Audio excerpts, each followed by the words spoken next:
the overcoat in the agency, but it is best not to say in which agency, for nothing is more frustrating than all kinds of agencies, regiments, chancelleries and, in a word, all kinds of offices.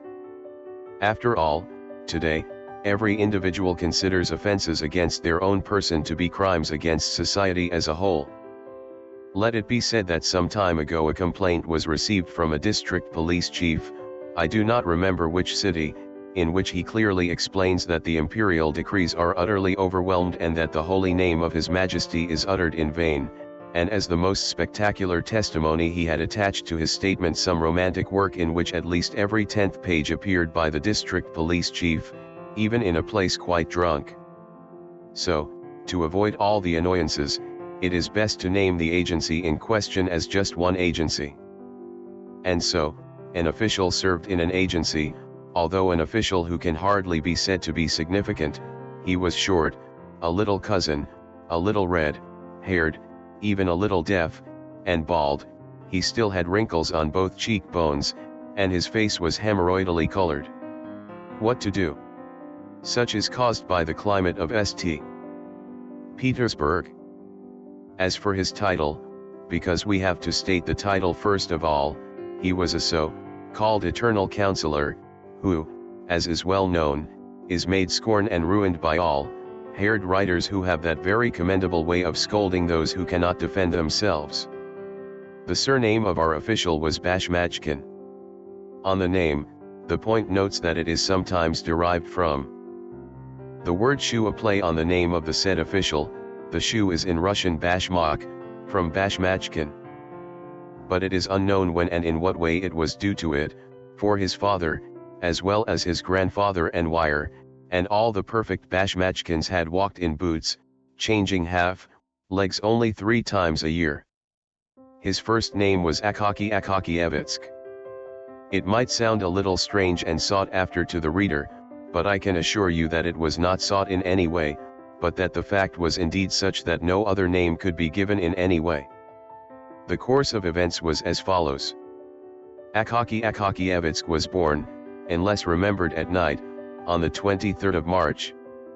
The mother, deceased, who was the official's wife and at once a worthy woman, prepared, as it should, to baptize the child. Mom was still lying on her bed opposite the door. To her right stood a godfather, Mr. Ivan Ivanovich Jeroshkin, who served as head of department in the Senate, and a godmother, the wife of a rare kind-hearted police officer Ariana Semyonovna Bzhlobryskova. The mother was given a choice of 3 preferred names, Makija, Sasia, or if these were not valid, the child would be baptized into the nickname of the martyr Hasday Sat. No, Inch deceased, names are also weird. To make up for him, the godparents opened a calendar from another place and found 3 names again, Trifili, Duola, and Varahasi. Yuan is weird now, crocheted the Yuko, what are all those names like? I really haven't heard any of them in my age. I wish I was even Vadat, or Vara, but Trilili, and Varahasi. The leaves were still translated and Pavsikahi and Vatiizi were found. Well, I already noticed that he has bad luck, crocheted the Yuko. It is best to name a child after his father. The father was Akaki, so let the son be Akaki. Thus the child was named Akakievitsk. He was baptized, at which point he wept bitterly and twisted his face to look as cruel as if he had previously anticipated becoming a name counselor. And so it all happened. We have presented all this only so that the reader could see for himself that everything happened out of necessity and that no other name could be given. No one could remember when Akakievitsk had come to the office and who had delivered him there. No matter how the officers and other chiefs had changed, he had always been seen sitting still in the same position and holding the same transcript position, so that in the end it was thought that he was already born into the world as a ready-made official, wearing a uniform and a bald place on his head. The agency did not pay any attention to him. Not only did the janitors not stand up when he arrived, but they didn't even look at him as if only a fly had flown through the hall. The chief somehow treated him coldly. Whoever the assistant to the department head just put the paper directly under his nose without even saying. The young officers ruined him as much as their clerical sense allowed and told next to him the things they had made about him, said he was beating his mistress, an old 70-year-old yoke, asked when they were going to celebrate the wedding, even scattering even small pieces of paper on him, calling them snow. But Akakievich did not intervene in all this game with a single word, was only in his own circumstances, as if there were no one around him. And this teasing did not even interfere with his work. In the midst of that commotion, he didn't make a single typo. And only sometime when that bearish play became completely unbearable, when they pushed him in the arm, preventing him from writing, then he quietly shouted, "Leave me alone. Why are you tempting me?" And something strange was contained in these words and the tone of voice with which they were uttered. There was such a sorrow in them that a young man who had just been appointed to his office, and who, following the example of others, was about to begin to tease him, suddenly reversed his intention when he heard those words, as if something had touched him, and after that lot it seemed to him as if everything had changed in his eyes, as if he could see everything in a new light. Some incomprehensible feeling weaned him from his comrades, whom he had met in the thought that they were decent, civilized people. And even long after this event, in the midst of his hottest moments, a picture of a little official appeared in front of him, crocheting in a penetrating voice, "Leave me alone. Why are you bothering me?" And these piercing words were followed by others, "I am your brother." And that young man covered his face in his hands, and then throughout his life he was horrified many times to see how much is inhuman in humans, how much cruelty and brutality lies beneath the sophisticated and civilized outer shell, even God. Even in those people it is not easy to find another person who has so completely surrendered to his task.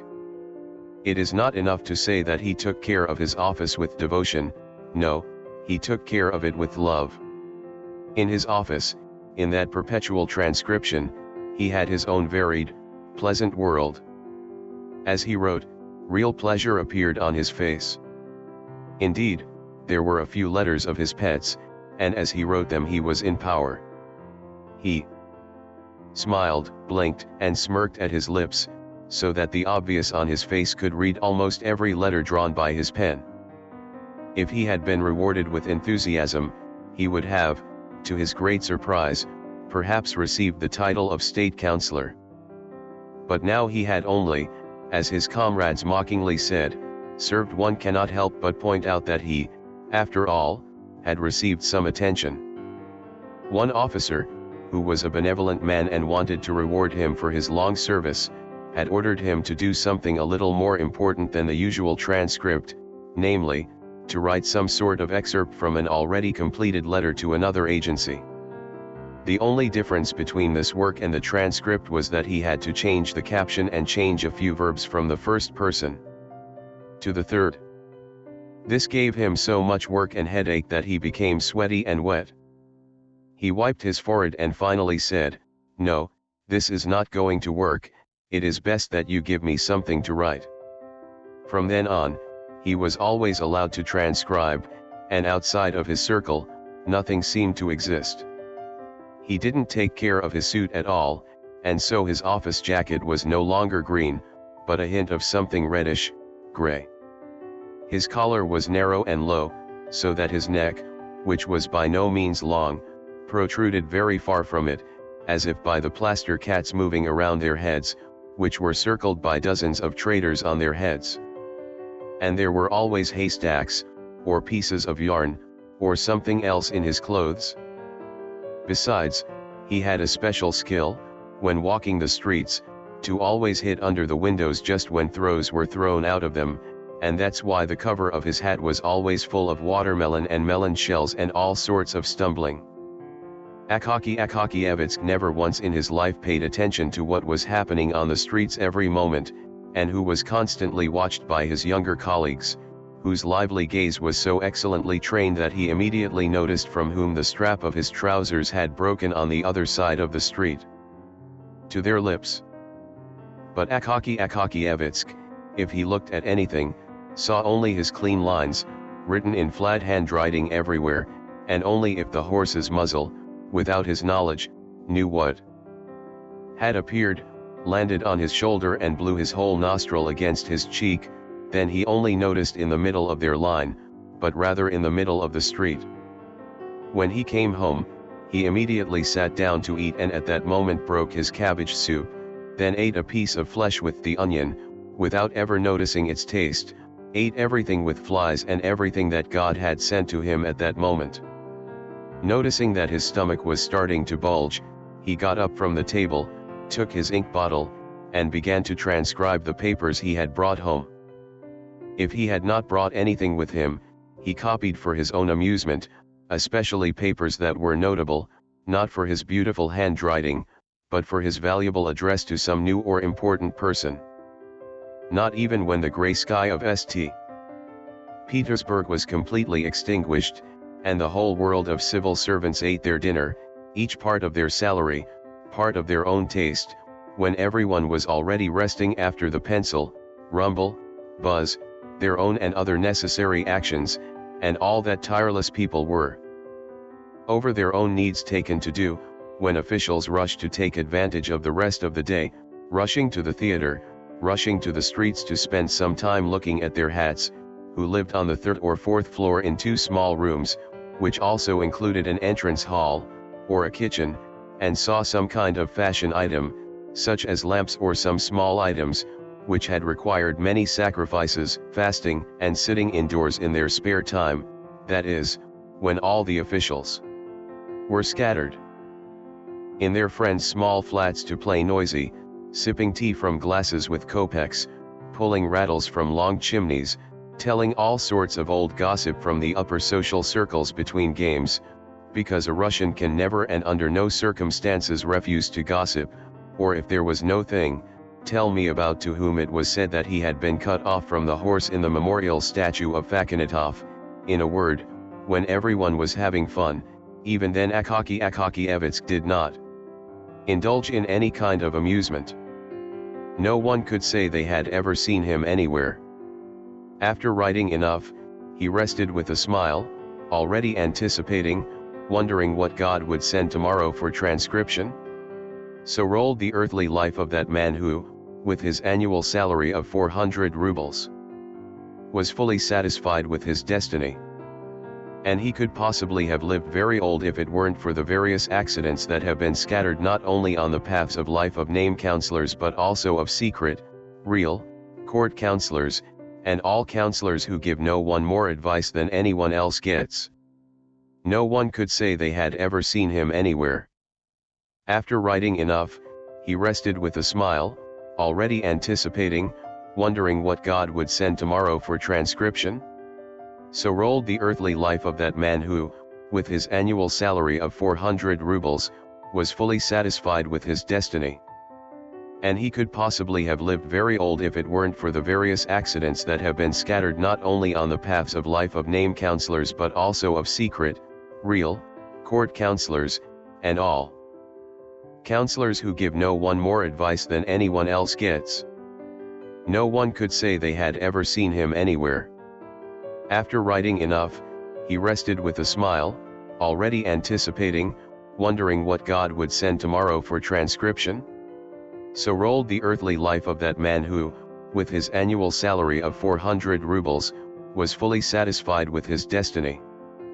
And he could possibly have lived very old if it weren't for the various accidents that have been scattered not only on the paths of life of name counselors but also of secret, real, court counselors, and all counselors who give no one more advice than anyone else gets. Who, with his annual salaries of 400 rubles, was fully satisfied with his destiny. And he could possibly have lived very old if it weren't for the various accidents that have been scattered not only on the paths of life of name counselors but also of secret, real, court counselors, and all counselors who give no one more advice than anyone else gets.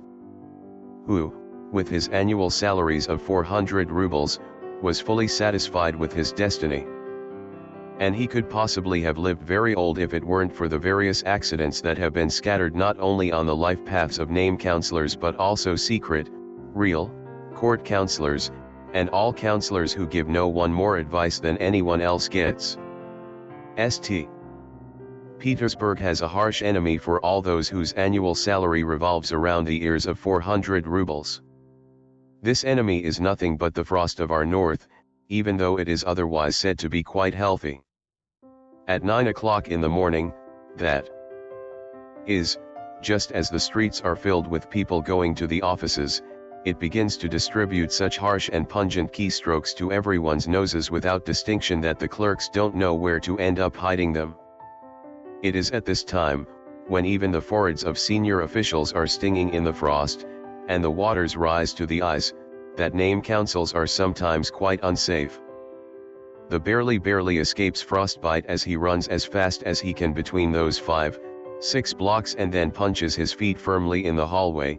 Akakievitsk had already noticed for some time that his back and shoulders froze mercilessly, even though he tried to run his usual route as quickly as possible. He finally pointed out that I wonder if there was something wrong with the cloak. After looking at it carefully at home, he noticed that it had turned into a thin gauze from a pair of 3 points just at the shoulders. The verka had rubbed completely transparent, and the lining had been completely broken. By the way, Akakievitsk's cloak was the object of general ridicule by officials. It was also deprived of the honorable name of the cloak and was called the hood. It looked kind of weird, by the way. Its collar had always shrunk year by year, as it was used to patch other parts. Noticing his position, Akakievitsk decided to take his cloak to Petrovitsk, a tailor who lived somewhere on the 4th floor of the kitchen stairs and, despite his eye-catching and cowardly no other business. It is true that this tailor should not be the subject of lengthy speeches, but now that it has become customary to present the characters in detail, let us now turn to Petrovitsk. At first he was only called Grigor, and he was then the land slave of some lord. He began to be called Petrovitsk from the time he received the Book of Liberation and began to drink properly in the manner of a man on all the saints, at first only the greater ones, but then without distinction all the church holidays for which there was only a cross on the calendar. In that respect, she was faithful to the ways of her ancestors and rushed with her wife, calling this a common woman and a German. And now that, in passing, we also mentioned his wife, here are a few words about him, though we don't know much more about him, badly, that Petrovitsk had a wife who wore a hat but no cloth. Of his beauty, as they say, he could scarcely boast of great things, and it was only when the guards encountered him that they peeked under the edge of his hat, climbing up the stairs that led to Petrovitsk's apartment, which, quite frankly, were quite wet, stained with dirty water and smelled of alcohol, so that eyes stinged, which is otherwise quite common to all St. Petersburg kitchen crabs. Climbing up the stairs, Akakievitsk already thought a lot would impose a fee, and did not decide to give more than 2 rubles. The door was open because the hostess, who was frying fish, had let so much roar into the kitchen that she didn't want to separate any more cockroaches. Akakievitsk went through the kitchen unnoticed by the hostess and arrived at the chamber, where she saw Petrovitsk sitting on a large wooden, unpainted table with her legs twisted under the cross, like a Turkish paska. His legs, like those of a working tailor, were usually bare, and immediately the first to put Akakievitsk's eyes was a big toe, which, with its turtle-shaped, thick, shapeless claws, was quite familiar to him. A tangle of silk and thread hung on Petrovitsk's neck, and a rag was on his knees. He had already, for 3 minutes, unsuccessfully tried to thread the thread into the eye of the needle and was therefore angry at dusk, even on the thread, and growled in a low voice, "Don't you slip, you bastard too. You're still going, you rogue too." Akakiyevitsk was not very pleased to have come at a time when Petrovitsk was in a stale mood. He bargained with Petrovitsk, preferably when this was a little curated, or as his wife said, was in a piece, you won, I devil, too. In such a state, Petrovitsk usually very easily humiliated and conceded, even bowed and thanked each time. Then, however, the wife always came to woo that the man had been drunk and made it too cheap for that. But the man usually got things right again. But now it seemed Petrovitsk to be clear, and was therefore rigid, stubborn, and willing to pull, damn you know how high prices. Akakiyevitsk understood this and was already about to slap the paw, as they say, but it was already late. Petrovitsk looked at him very closely with one eye. And Akakiyevitsk instinctively crocheted, days, Petrovitsk. I wish you health, sir, answered Petrovitsk and turned his eyes to the hands of Akakiyevitsk, hoping to see what kind of game this brought. I, Petrovitsk, to you. Akakiyevitsk's way, by the way, was to explain the best way out with prepositions, adverbs, and, after all, particles that didn't really matter at all. And if the thing was of a rather obscure quality, he used to leave the sentence in the middle of his liking, so that often after starting his words with the words, this is, indeed, all at once, it didn't happen any more, and he himself forgot to continue, thinking he had already said everything. What so? Petrovitsk asked at the same time, checking with his only eye the entire collar and sleeves of his uniform, all the way to his back, hem, and buttonholes, all of which were quite familiar to him when it was his own act. It's the way of tailors, by the way, they do it first when they meet.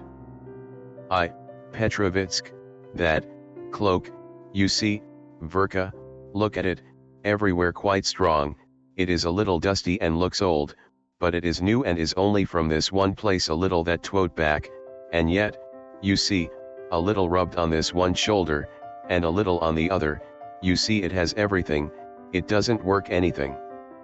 Petrovitsk took the hood, spread it on the table at first, looked at it for a long time, shook his head, reaching for a round snuff box with a picture of a general on the lid, but who could not see it from the picture, because his face was pierced with a finger and then glued to a rectangular piece of paper.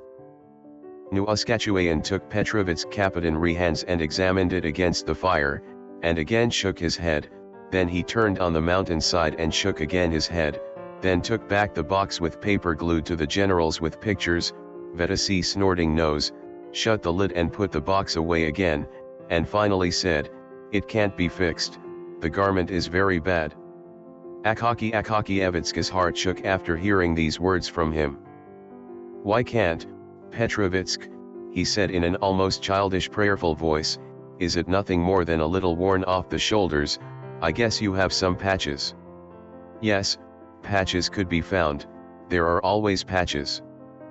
Replied Petrovitsk, but you can't knit, the fabric is completely rotten, if you touch it with a needle, it already breaks down. Let it break up, you put the place on. But this is not where it is placed, it does not stay in the air, the garment is too worn out. Well, you confirm it? It's not really that. No, said Petrovitsk resolutely, it can't be fixed. The fabric is already too bad. Petrovitsk gladly mocked the Germans when the opportunity arose. But you have to make a new one. When he heard the word new, the world of my ink in the eyes of Akakiyevitsk, and everything in the room at that moment was confused. Clearly, he only saw the image of the paper, patched general on the lid of Petrovitsk's snuff box. How new, he still asked, still asleep. So new, Petrovitsk replied with barbaric serenity. Well, but if there should be a new one, then what would it produce? Isn't that what it's going to cost? So. Well, yes, you can put about 150 in it, said Petrovitsk and Puri lips significantly together. He wanted to create strong impressions in others, to completely confuse the other, and then to watch in secret what that astonished face stretched under the influence of his words. 1,500 rubles from 5, exclaimed Akakievich, coward, who now exclaimed perhaps for the first time in his life, for he always spoke in a quiet voice. So yes, replied Petrovich, but you still can't get that wedding anyway. If you put a leatherette collar and a silk lining in the capon, it will rise to 200. Petrovich, please try to fix it in some way that it would take even a little more time, said Akakievich in a praying voice, without hearing and unwillingly to hear and see Petrovich's pompous words and gestures. No, it doesn't work, the work would be wasted, and the money wasted, Petrovich crocheted, and Akakievich left after hearing those words, completely depressed. But Petrovich stood still for a long time after he went, his lips significantly compressed, not commencing work, pleased that he had not despised the tailoring profession. After reaching the street, Akakievich walked like a dream. What a miracle, he said to himself, I really wouldn't have thought it would work that. Then he continued again, silent for a moment, so then finally. So it happened. But I could not have imagined that it would be that, so that. Then followed a long silence, after which he crocheted, whatever it is. As it was, indeed, quite unexpectedly that, this in no way, such is the case. Having said that, instead of going home, he went in the exact opposite direction, without even noticing it himself. On the way, he was pushed by a soot blower with his soot side and stained on his shoulder. Large ironworks were dripping from the scaffolding of the unfinished buildings on top of him. And he didn't notice anything. Only when he collided with a police guard who had placed his killer next to him and squeezed snus from his snuff horn into his palm-shaped palm at the earliest time did he wake up, and even then only because the police guard growled, "What are you flying in? Do you no longer have a trot?" This made him look around and turn home. When he got there, he only gathered his thoughts, saw his position in a clear and correct light, and began to speak to himself, but no longer intermittently, but sensibly and openly, as if with a good friend to whom even the closest things could be believed.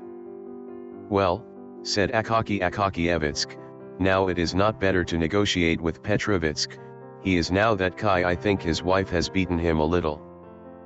But let me go to him on Sunday morning, because then but the wife, when she will not, I will put a 10-headed one in her hand, and, behold, there shall be a reindeer in the sledge. Thus, Akakievich concluded for himself, encouraged himself, and waited until the following Sunday, when he, seeing from afar that Petrovich's wife had left somewhere away from home, immediately went to him. Indeed, after Saturday, Petrovich squinted hard on his eyes, his head ached, and he was pretty clumsy. But in spite of everything, as soon as he found out what it was all about, he said as if he'd been pushed by the devil himself, "No, you can order a new one." Akakievich then put a 10-man in his hand. "Thank you very much, sir, I drink for your health," crocheted Petrovich, "but as for the cloak, it is not valid for anything. I will knit a new cloak for you to be sure, it is an agreed thing." Akakievich was still going to talk about patching, but Petrovich didn't want to hear about it and said, "I'm sure I'll knit a new one, trust it, and let's get to know it now. Maybe we'll put fashionable, matching paw collars on the collar." Now Akakievich noticed that he could not get along without a new cloak, and his mind was completely depressed. He did not know where to get the money for it. Perhaps you could get some of the extra holy bonuses to come, but they already had their spending items in advance. Had to order new trousers, pay the shoemaker an old debt for the work of the new blades put on the old boot arms, and order from the knitter 3 shirts and a pair of underwear which it is inappropriate to mention in the printed text. In other words, all the money went right away like hot stones. and if the teacher were so merciful as to give 40, 5, or 50, instead of 40 rubles, then there would still be so insignificant a sum that it would be like a drop in the ocean compared to the price of a cloak. Yes, he knew that Petrovitsk had a bad habit of setting very high pig prices first, so that his wife himself could not refrain from exclaiming, "Whether the son has gone to the wheel, you fool." Worth. Yes, he knew that Petrovitsk would make 80 rubles, but where to take those 80 rubles, was that the question? Half of it might get, half would find, maybe a little more, but where to capture that second half?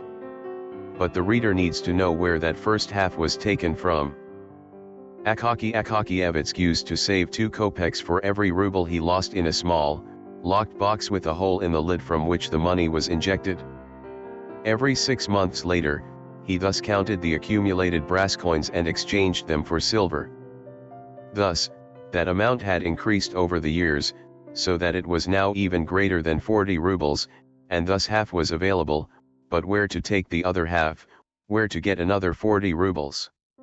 Akakievitsk thought and decided to reduce his daily expenses, for example, only in the first place for 1 year. Had to eliminate drinking tea in the evenings, not lighting a candle in the evenings, and if there was any important task, go to the hostess's room to work in the light of her candle. When walking on the streets, one had to step as lightly and carefully as possible on the cobblestones so that the solace would not break prematurely, gives his underwear to be washed as infrequently as possible, and, lest they wear out, always take it off when he comes home and wear only a demi-conic nightgown that was already too old and which itself seemed to have been spared. Although it was a little difficult for him to get used to such restrictions at first, but when he got used to it, everything went smoothly. He even got used to starving in the evenings. But instead, he developed spiritually as he buried in his thoughts that eternal ideal, his future cloak. From now on, his whole being seemed more perfect, as if he were married, as if he had had another person with him, as if he were no longer alone, but as if some good life partner had agreed to tread the path of life with him, and this partner there was none other than that future lovely new cloak with thick cotton reinforcements and durable liners. He became, as it were, more lively and steadfast, like a man who has set and found a goal for himself. His face and movements disappeared as if in doubt, uncertainty, and volatility as well as all vague features. Sometimes the right flash flashed in his eyes, and the boldest and wildest inches hit his head. Isn't the collar made of leather? Such thoughts were scarce to make him distracted. Once, when he was typing, he was about to make a mistake, so that almost his voice exclaimed, and made a cross. Every month he went to see Petrovitsk at least once to talk to him about the cloak, what would be best to buy a net, and what color, and at what price, and although a little worried, he always returned home at ease, thinking that once again indeed purchased and a cloak is made. And that time came sooner than he could have expected. The director did not give only 40 or 45 rubles, as Akakievitsk had expected, but a total of 60. After all, he somehow guessed that Akakievitsk needed a new cloak, or else but it happened. So, but in any case he had now received 20 rubles more than usual through this. This was a matter of urgency. Another 3 months of fasting, and Akakievitsk's savings had grown there for 80 rubles. His heart, which, by the way, was quite calm, began to beat fast. The very next day he went shopping with Petrovitsk. They bought excellent good netting, and no wonder, for yuan, they had been pushing this thing for half a year and few had been shopping for that month. Therefore, Petrovitchkin himself said that the net would not get better. As mountains, they bought a kak, but so good and strong that, according to Petrovitsk, it was silk much better, even more beautiful and shiny. After all, they didn't buy skins because they were too expensive, but instead they bought the best cat skins there were in the store, the kind that didn't set it any further from skins. Petrovitsk prepared the cloak for a total of 2 weeks, as it had a lot of quilting, otherwise it would have been completed before. Petrovitsk took 20 rubles for the work. There was no way to do it for less, as it had fine, double silk seams, and which seam Petrovitsk had rattled with his own teeth, squeezing all sorts of patterns into them. And then, it is difficult to say, on what day it happened now, but it was probably the most solemn day in Akakievitsk's life, when Petrovitsk finally brought the cloak.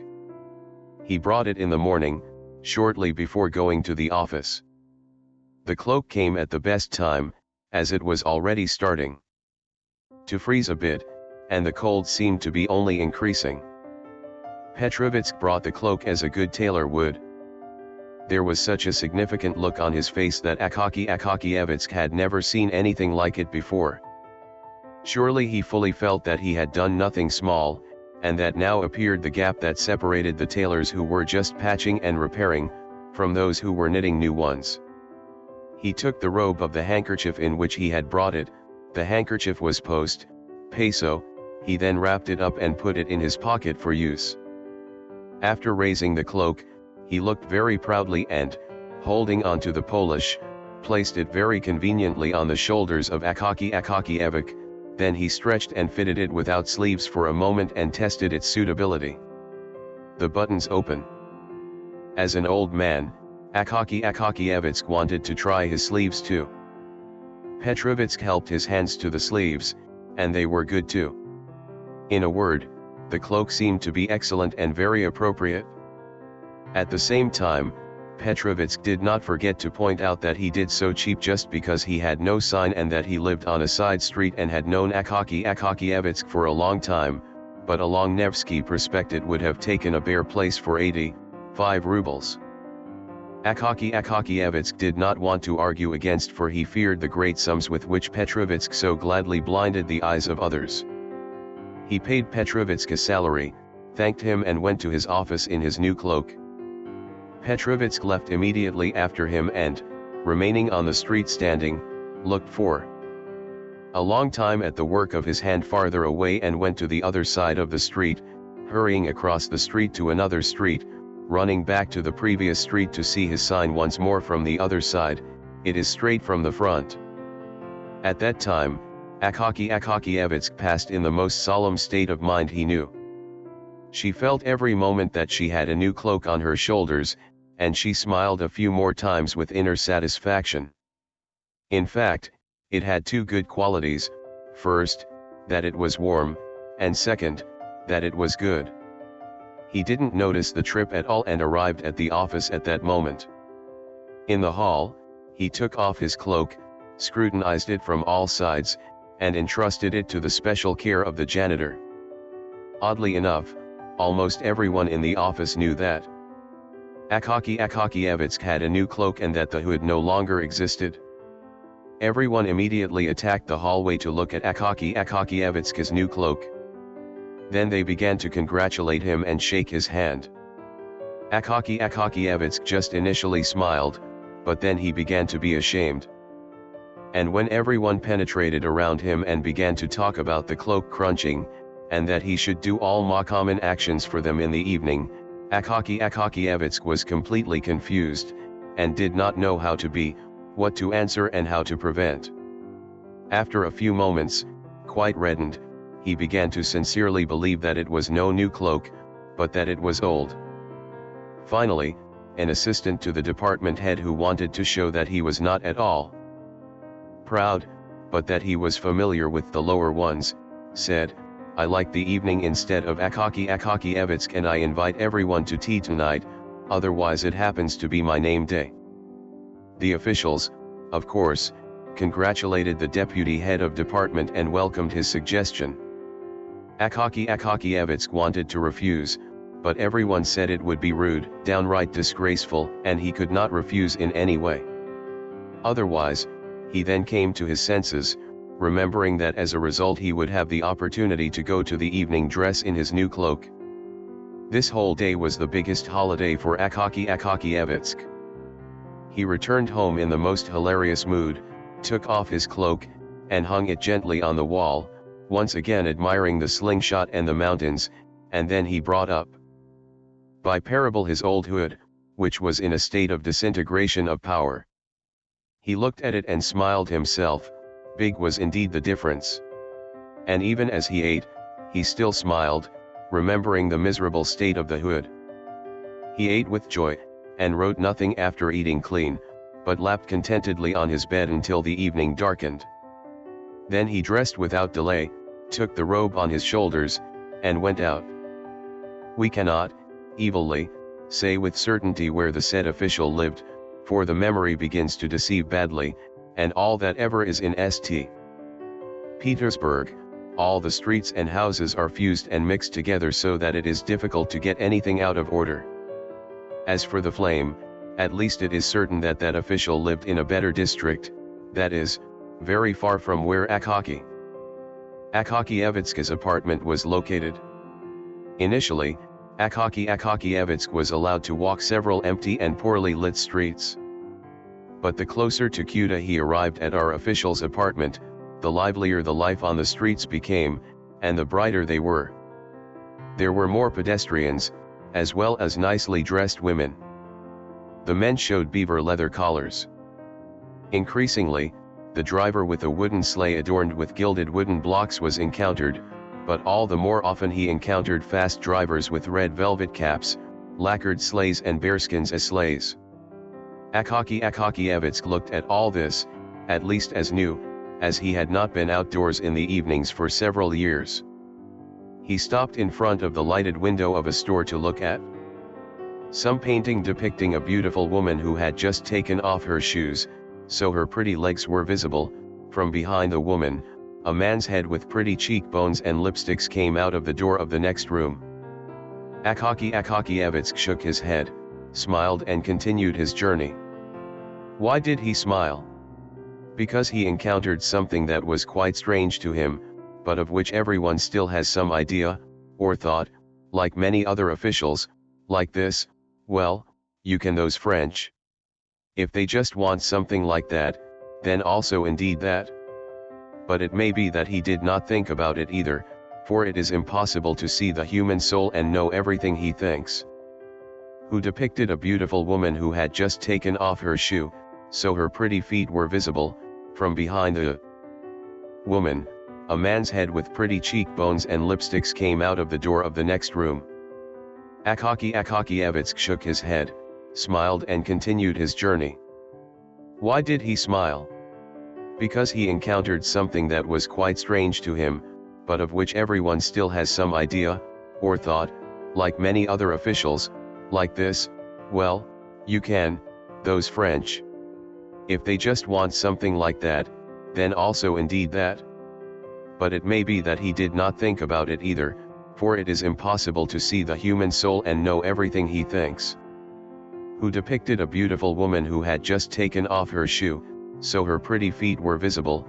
From behind the woman, a man's head with pretty cheekbones and lipsticks came out of the door of the next room. Akakievitsk shook his head, smiled and continued his journey. Why did he smile? Because he encountered something that was quite strange to him, but of which everyone still has some idea, or thought, like many other officials, like this, well, you can, those French. If they just want something like that, then also indeed that. But it may be that he did not think about it either, for it is impossible to see the human soul and know everything he thinks. From behind the woman, a man's head with pretty cheekbones and lipsticks came out of the door of the next room. Akakievitsk shook his head, smiled and continued his journey. Why did he smile? Because he encountered something that was quite strange to him, but of which everyone still has some idea, or thought, like many other officials, like this, well, you can those French. If they just want something like that, then also indeed that. But it may be that he did not think about it either, for it is impossible to see the human soul and know everything he thinks. From behind the woman, a man's head with pretty cheekbones and lipsticks came out of the door of the next room. Akakievitsk shook his head, smiled and continued his journey. Why did he smile?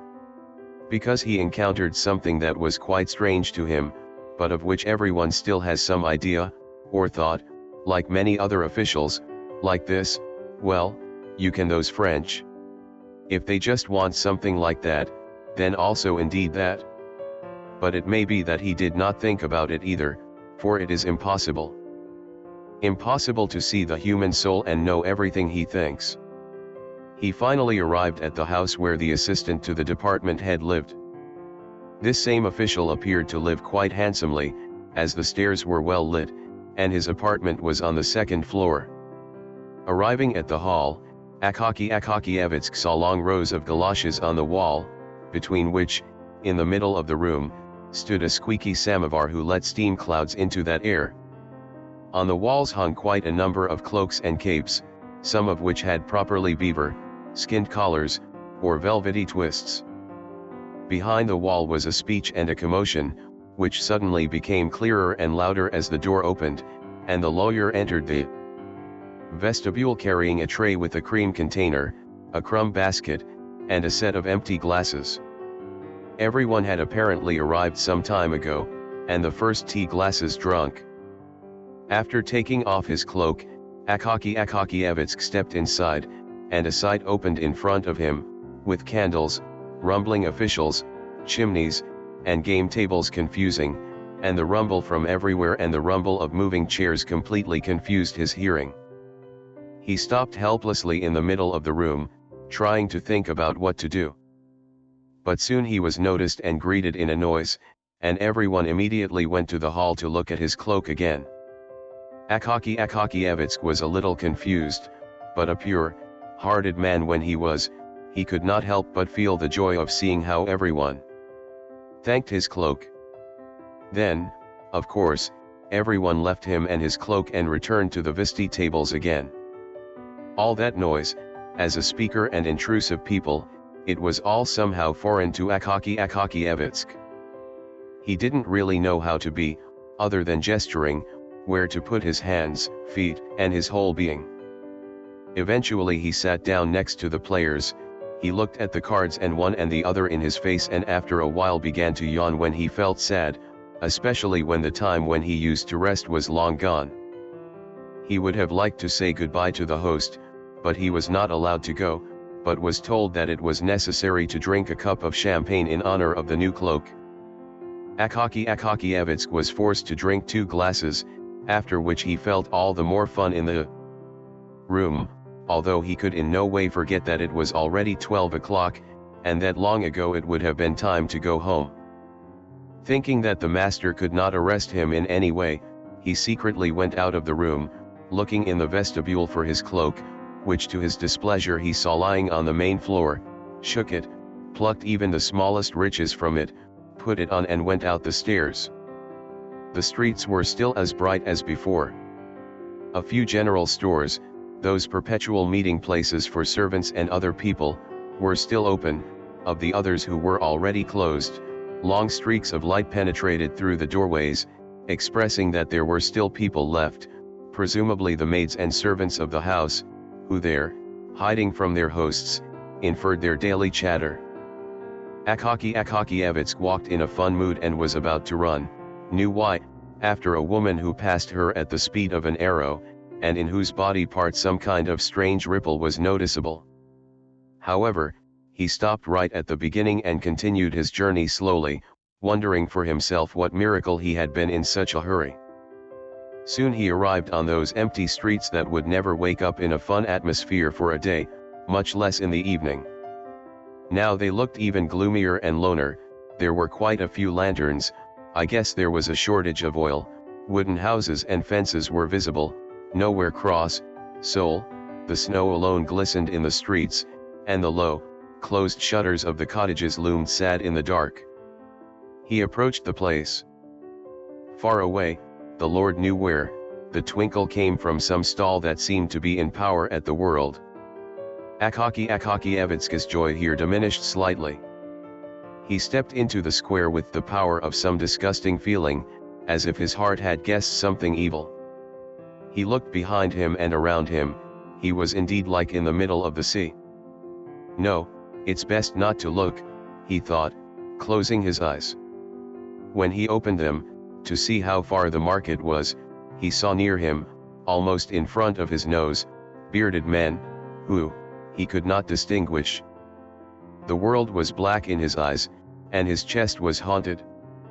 "But that cloak is mine," said one of them in a brute voice, grabbing his collar.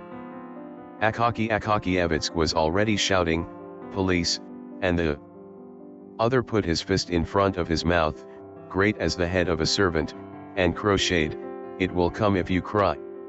Akakievitsk just felt that he was stripped of his cloak, that he was kicked in his knee and fell into the snow in his mouth, and then he no longer felt anything. After a few moments he regained consciousness and stood up, but no one was visible anymore. He felt that the market was too cold, and that he had no cloak, and began to shout, but his voice apparently was not going to be on the side of the square. Desperate, still shouting, he began to run across the square directly to the stall, by which stood a janitor who, leaning on his killer, seemed curiously watching what the devil was running from afar, shouting at him. After reaching him, began Akakievitsk. Breathlessly shouting that he was just sleeping, should not watch at all, and did not see how people were robbed. The guard replied that he had not seen anyone, although he had seen two men stop him in the middle of the market, but had thought these were his acquaintances, that it would go to the commissioner tomorrow, instead of the one who is now in vain, so that the commissioner would look for the one who took the cloak. Akakievitsk ran home in a rather miserable state.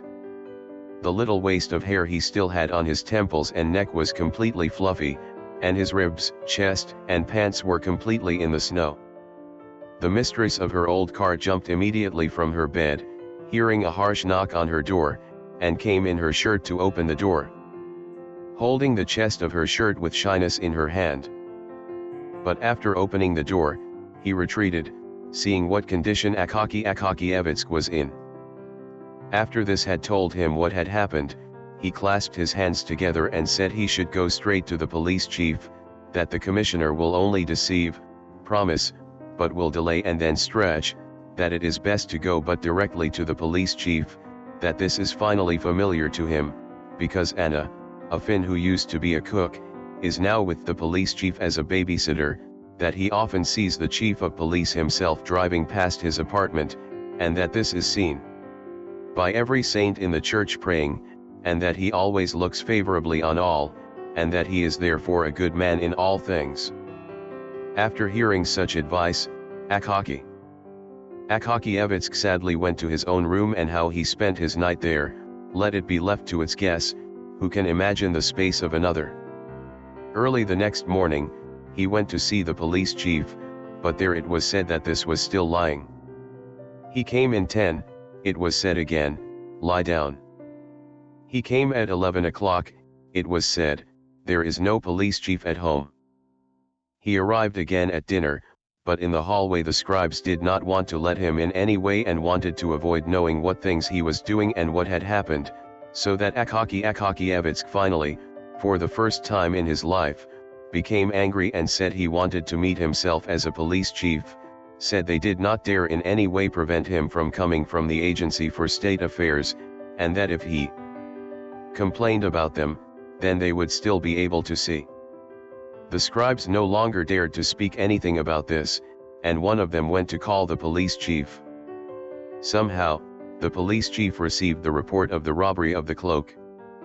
Instead of turning his attention to the main thing himself, he began to ask Akakievitsk all sorts of things. Why had he returned home so late? Had deviated or been to some infamous house? So that Akakievitsk was completely confused and left him, not knowing whether the police chief should cross the card in favor of the cloak. All day he was out of the office. This incident was the first in his life. The next day he arrived there calm and pale in his old hood, which looked even worse. The news of the robbery of the cloak, despite the fact that there were even officials who could not help but ruin Akakievitsk, was moved by several. It was decided on the spot to carry out the collection in his favor, but it yielded a very insignificant sum, for the officials had already wasted much of their money in ordering a photograph of the principal, or in buying a book at the urging of the master, the author of which he knew, and thus a very negligible sum was accumulated. 1. Moved by the case, decided, at least with good advice, to help Akakievitsk and said, that he would not go to the chief of staff, for though he somehow sought a cloak with a desire to seek the favor of the officer, it would nevertheless remain in the custody of the police unless he presented valid proof that it was his, but the best thing was to go for Oneto. An influential person, that this influential person writes to those concerned and makes things go much faster. Whatever you do, Akakievitsk decided to go to that influential person. We still do not know which official that influential person was. It is known that an influential person only recently was made an influential person, but that before that he was no influential person. Otherwise, his position is still not considered influential compared to other even more influential ones. But there is always a group of people in whose eyes even the unaffiliated is already influential. Otherwise, he tried to increase his influence by all sorts of means. He ordered that lower-ranking officials had to meet him on the stairs when he got his job, no one should dare to turn directly to him, but that everything must be done in the strictest possible order. The fellow registrar informs the county secretary, naming councillor, or someone else who arrives, and then the matter finally arrives for him. Thus, in the holy country of Russia, imitation has gripped everyone, each imitates and imitates their master. Let it be said of a named councillor that when he was made the head of a small, independent office, he immediately fenced off a special room, called it a reception room, and placed some theatrical rings on the door in beautiful collars with coats of arms. Even in that reception room could painfully fit an ordinary desk. An influential person's movements and manners were sure and sublime but simple. The main guideline in his system was austerity. Harshness, and harshness, was his habit of saying, and when he uttered the last word, he usually looked very seriously at the person to whom he spoke, even if there was not the slightest reason for it, for the dozen officials who formed the lively machinery of his office were already without even the necessary fear. Everyone left their place as soon as they saw him from afar and waited in position until the master passed through the room. When he usually spoke to his lower ones, his voice sounded harsh, and his speech contained approximately 3 sentences. How dare you? Don't you know who you are talking to? Don't you understand who is standing in front of you? By the way, he was kind, funny in a circle of comrades and helpful. But the value of the general got him completely out of his mind. After receiving the rank of general, his mind was completely confused, and he no longer knew how he would have behaved. If he happened to be with his peers, he was, as it should be, a sensible power, even sometimes perhaps an ingenious one. But if he just happened to be in a company with, say, only one rank of lower-ranking officials, he was quite intolerable. He just sat silently, and his condition was all the more pathetic when he himself felt he could have used his time much better. In his eyes he sometimes noticed a strong desire to take part in some amusing conversation, or to join a group of callers, but he was always apprehended by the thought, isn't this just a lie too much on his part? Wouldn't it already feel like an acquaintance? Wouldn't he just downplay it then? And because of these kinds of conjecture, he still remained in that creepy silence, only occasionally making some one-syllable sound, and thus acquired for himself the name of a nasty man. Such an influential person to him appeared Akakievitsk, and still at a very unfavorable time for himself, but on the contrary at the most unfavorable time for an influential person. The influential person sat in his office and chatted with outstanding joy with one of his recently arrived old childhood friends, whom he had not seen in a few years. It was then that he was informed that someone from Bashmach had arrived. He asked angrily, "Who is he?" Replied, "An official." "Wait, now is not the time," replied the influential person. "I must Say that the influential person lied, he did have time. They had already, with a friend, ground all their affairs a long time ago and took long pauses, patting each other on their knees from time to time, crocheting, "Look, Ivan Abramovich. Yes, Stefan Varlamovich." But he nevertheless tells the official to wait to show his friend, who had not served for a long time, but lived in his home village, how long the officials are waiting in his hall. Finally, when they had spoken enough and even more loudly sat and watered the stems of his paper bags in comfortable, back armchairs, he seemed, as if suddenly remembering, crocheted to the secretary, who stood at the doorway with a handful of papers for presentation, tell him to come in. Who had not served for a long time, but lived in his home village, how long the officials in his vestibule were waiting. Finally, when they had spoken enough and even more loudly sat and watered the smells of their paper bags in comfortable, back armchairs, he seemed, suddenly remembering, crocheting to the secretary, who stood in the doorway with a handful of papers for a presentation, who had not served for a long time, but lived in his home village, how long the officials in his vestibule were waiting. Finally, when they had spoken enough and even more loudly sat and watered the smells of their paper bags in comfortable, back armchairs, he seemed, suddenly remembering, crocheting to the secretary, who stood in the doorway with a handful of papers for a presentation, there must be an official, it was said, tell him to come in. There must be an official, it was said, tell him to come in.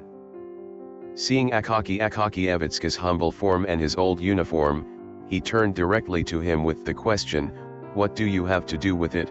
which was uttered in a harsh, loud voice which he had previously practiced alone at home in front of a mirror for another week before gaining his present position and general value. Akakievitsky, who had felt the necessary fear in good time, was a little confused and said as well as he could, as clearly as his tongue allowed, repeating more often than usual that of the particle, that the cloak had been brand new and that it was now inhumanly robbed, that he had now come to him, that under his influence he would write to Mr. Chief of Police, or to someone else, and get the cloak back. The general felt that kind of behavior, knew why, too familiar. "What in the name of the Lord," he exclaimed harshly, "don't you know the ways? Where are you from? Don't you know how things are run? You should have reported this to the Chancellor, he would have taken it to the department head and office manager, then it would have gone to the secretary, and the secretary would have presented it to me. Your Highness." Akakievitsky began to gather the little energy he had and sweated from above. Your Highness, dared to bother you because the secretaries of that, are unreliable people." What, crocheted an influential person. "Where have you received such courage? Where have you received such courage in your head? What powerlessness prevails among the youth against the chiefs and superiors?" The influential person apparently did not notice that Akakievitsky was already over 50, and thus he could only be said to be relatively young, in other words, compared to one who is already in the years of 70. "Don't you know who you're talking to?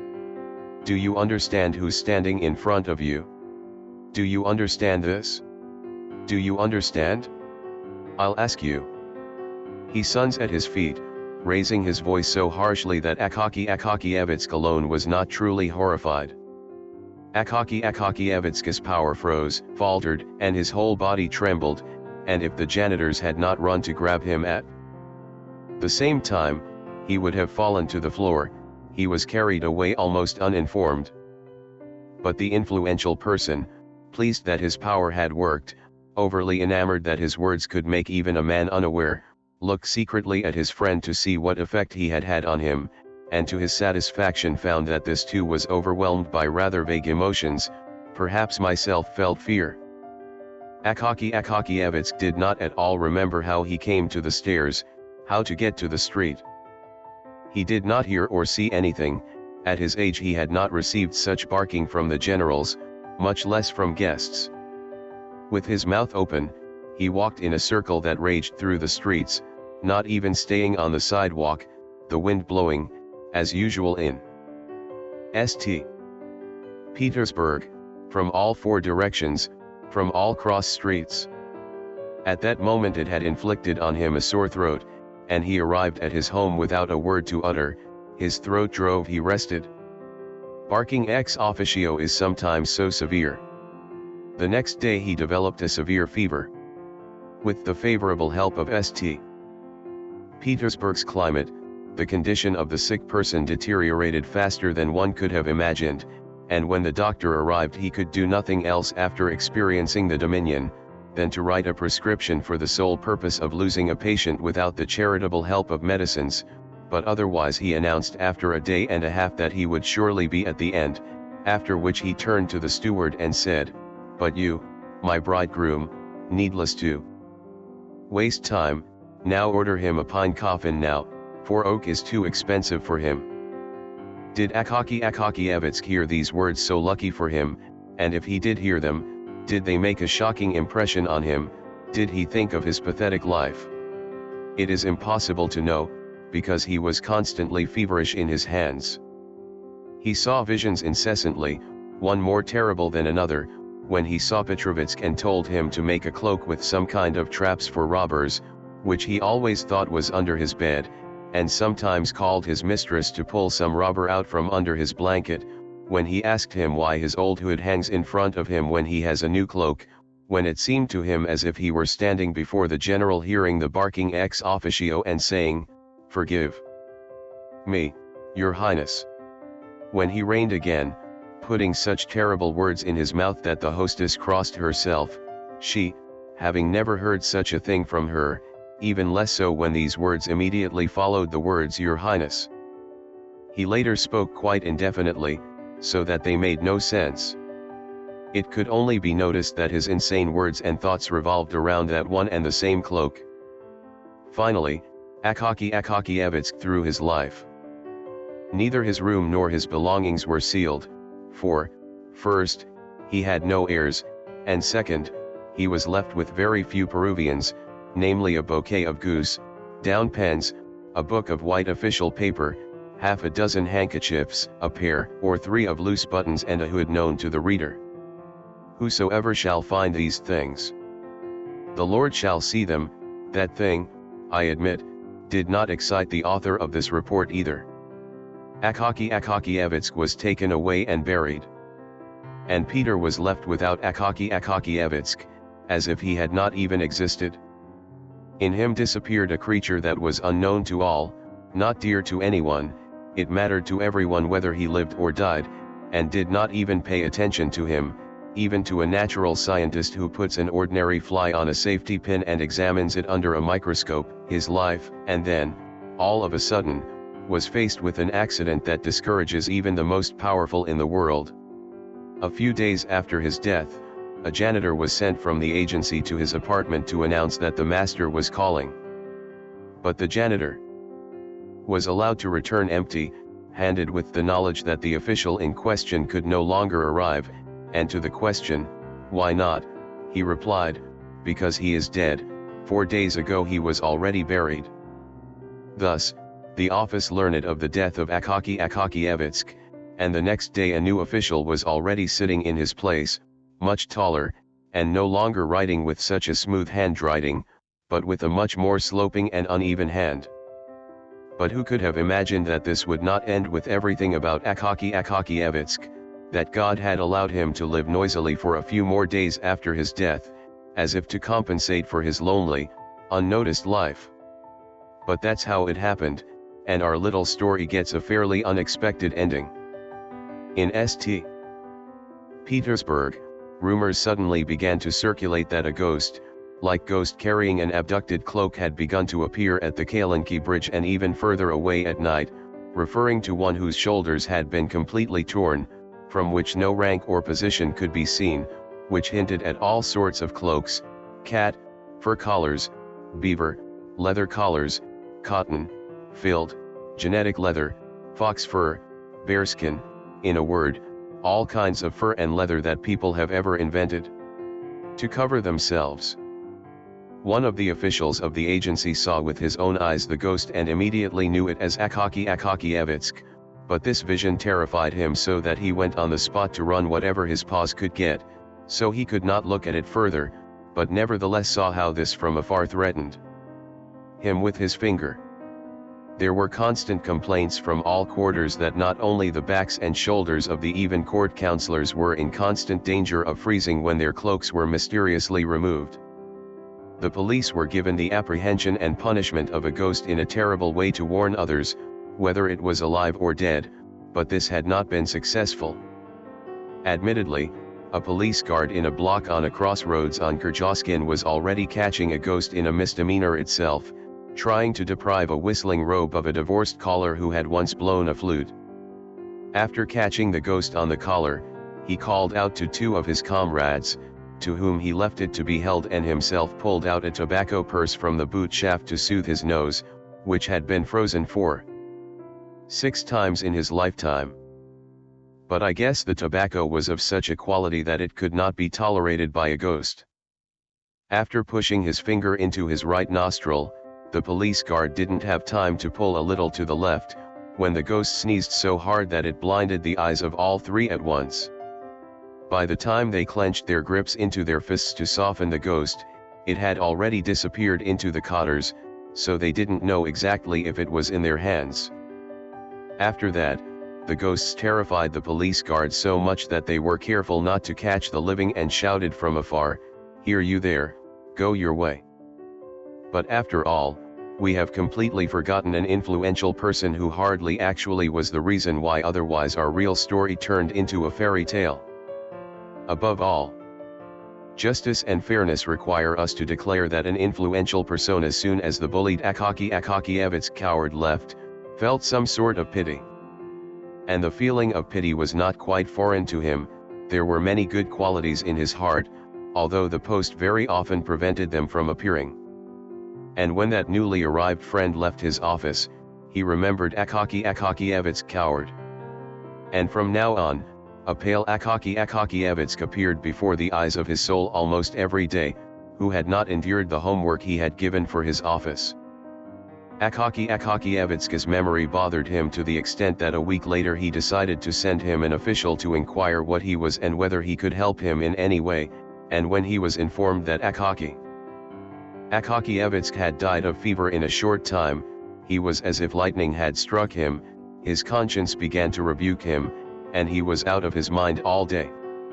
Wanting to have some fun and evaporate the nasty thoughts, he went to an acquaintance in the evening and found fun company there, and better yet, they were all there in the same class, so he felt completely free. This had an amazing effect on the power of his state of mind. He was open-minded, comrade in conversations, and cordial in other words. He spent the evening with excellent fun. For dinner, he drank a couple of glasses of champagne, a fact that, of course, does not affect the rise in power. The champagne brought her to a wide variety of mental states, including not deciding to go straight home, but to drive to a familiar woman, Karolina Ivanovna, a woman who was said to be of German descent and with whom she had the most friendly relations. I must mention that the influential person was already an old man, a good spouse, and an esteemed father of the family. 2 sons, one of whom was already a clerk, and a pretty 16-year-old daughter with a little curve but a pretty nose on it came every morning to kiss her hand, crocheting, "Bonjour, Dad." Her husband, still a bloody woman, and not so much crazier looking, had previously given her a hand to kiss, and then, after turning it to the other side, kissed her hand herself. But the influential person, though otherwise quite fond of a homely family affair, nevertheless considered it appropriate to have a friendly relationship with a girlfriend living in another district. This girlfriend was no better and no younger than her own wife, but there are also problems in the world, so the influential person stepped down the stairs, sat down on the sleigh and said to the driver, "Karolina to Ivanovna." And he sank, wrapped in his very mighty warm cloak, in that sweet state, which the Russian could no longer dream of, when he himself does not think anything, but the thoughts move all the way away, more attractive to each other, without even producing the effort of searching and inventing. Satisfied, he recalled in passing the funniest passages of the evening and the words that had always provoked a laugh in the group in which they had been uttered. Even so, he repeated a few of them in a half voice and found them still as lustful as before, but a little foolish, so that he himself laughed at them from the bottom of his heart. At times, however, he was disturbed by strong gusts of wind, who suddenly come to smoke, God knows where and why, and who beat him in the face by throwing snow on him, fluttering like fluttering sails from the collar of his cloak, or suddenly with incredible force bumping into his head, thus arousing him in his thoughts. Suddenly felt an influential person him somehow roughly on the collar. After turning to look, he saw behind him a short, lived man in an old, worn uniform and knew him in horror as Akakievitsk. The official's face was deadly and ghostly. But the terror of the influential man grew to the limitless power when he saw that the mouth of the ghost was opened, and heard it utter as the depths of the tomb, saying, "Well, thou art here. I caught you on the collar. I need your cloak. You didn't care about me, and you were still barking, let's have yours now." The influential person in the parka was to die in horror. Powerful character. However, now, as no doubt very many others with a heroic appearance would have done, he felt such a terrible horror that he feared, and not without fault, that he would have a seizure. He rushed a cloak from his shoulders and cried in a strange voice to the driver. After hearing the sound, which is usually used only at very crucial moments, and has a rather strong effect, the driver hid his head between his shoulders, then came what came, and slapped his whip, sitting quietly like a wall. After a few minutes, the influential person was already in front of the stairs of his apartment. Pale, horribly looking and without a cloak, he arrived home, instead of driving to Karolina Ivanovna, and after somehow getting into her room, was up all night like on a bike, so that the next morning after drinking tea, her daughter crocheted, "Father, you are quite pale today." But the father was silent, and did not say a word about what had happened, where he had been, and where he had planned to drive. Instead of driving to Karolina Ivanovna, and after reaching her room in some way, it was all night like a bike, so that the next morning after drinking tea, her daughter crocheted, "Father, you are quite pale today." But the father was silent, and did not say a word about what had happened, where he had been, and where he had planned to drive. Instead of driving Karolina to Ivanovna, and after reaching her room in some way, it was all night like she was on a bike, so that the next morning after drinking tea, her daughter crocheted, "Father, you are quite pale today." But the father was silent, and did not say a word about what had happened, where he had been, and where he had planned to drive. He was deeply impressed by this event. Much less often from now on, he addressed his commanders with the words, "How dare you? Don't you know who is standing in front of you?" And even if he exclaimed, it only happened after hearing what it was all about. But an even more remarkable fact is that from now on the ghost of the official no longer haunted. The general's cloak seemed to fit perfectly on its shoulders. In any case, it no longer happened that no one was deprived of a cloak.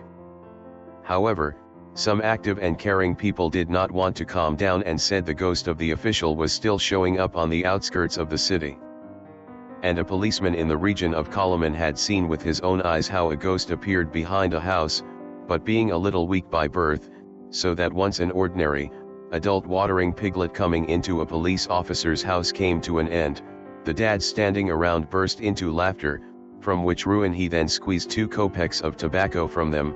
He did not dare to touch it, but walked behind the shelter of the darkness until it finally suddenly began to look closely around him and crocheted, stopping, "What do you want?" and at the same time draped such a big fist, "There is never such a thing in the living." The police officer replied, "Nothing, and returned to the scene. However, the ghost was already much larger in size and was equipped with a cruel beard and, directing its steps towards the Obuau bridge, it soon faded into the darkness of the night. The end.